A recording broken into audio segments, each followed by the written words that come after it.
Dat was op een ochtend dat ik vroeg naar Amsterdam moest. En ik bij de brievenbus takjes zag uitpuilen. En ook hieronder. Ik denk, die qua jongens in de buurt die zijn bezig geweest. Dus ik maak dat spul schoon. En de tweede dag hetzelfde verhaal.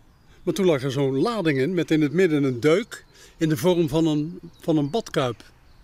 Ik denk, dit is een nest. Dus ik vond het barbaars om dat spul te blijven ruimen. Dus ik heb dat afgesloten. En ik heb daar een tekst op gezet die voor zichzelf spreekt. Een oude brievenbus die ik in de schuur had liggen, heb ik in elkaar geflanst. Waardoor de post de mogelijkheid heeft om toch zijn spullen kwijt te raken. Maar niet hier in het vogelnest, in de babykamer. Maar de post kan voorlopig de boom in.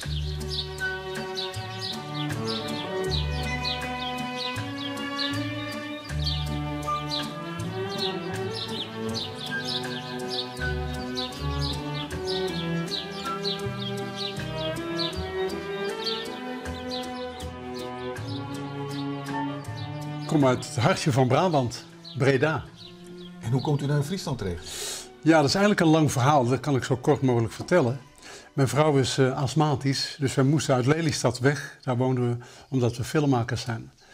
En die luchthaven, dat wordt een tweede Schiphol. Dus dat betekent, dicht bij de startbaan wonend, is dat een probleem voor haar toestand.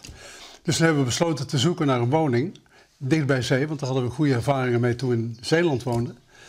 En toen zijn we gaan zoeken vanaf Katzand, via de kust oprukkend naar Friesland. Toen kwam ik in Mindelscha in een klein cafeetje. En dan vertelde ik dat ik op zoek was naar een huis.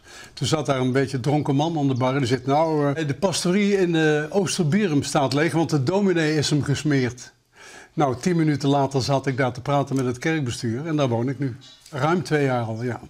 Ja, wij amuseren ons uit de naad hier. Ja, hè? Ja. Maar u wil ook niet weer terug naar Brabant? Nee, we hebben het plan om hier te blijven. Hoe gaat het met uw Fries? Ja, ik moet eerlijk zeggen dat ik daar zeer weinig aandacht aan gegeven heb tot nog toe. Want wij schrijven een boek en daar hebben een deadline aan, die komt in september uit. En ik moet nog 3-4 hoofdstukken schrijven. Dus we zijn dag en nacht bezig om dat klaar te krijgen. Dus Fries leren staat op de tweede plaats op dit moment. Dus alles gebeurt wat dat betreft na september. U heeft niet zoiets van, ik ben bijna 85 en ik ga rustig aan doen? Nee, want ik denk dat dat het begin van het einde zou zijn. Ik ben zo gewend om film en televisie te maken en muziek en dat soort dingen. En ik denk dat het dodelijk zou zijn als ik ineens zou zeggen, nou, waar is de geranium voor het raam? Daar ben ik helemaal niet aan toe nog.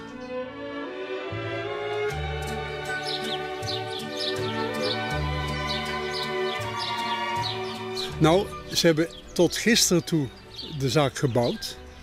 Dus ik neem aan dat ze nu die eierenleg aan het voorbereiden zijn. En hoe dat precies werkt, weet ik niet. Maar ik ben geduldig genoeg om dat af te wachten.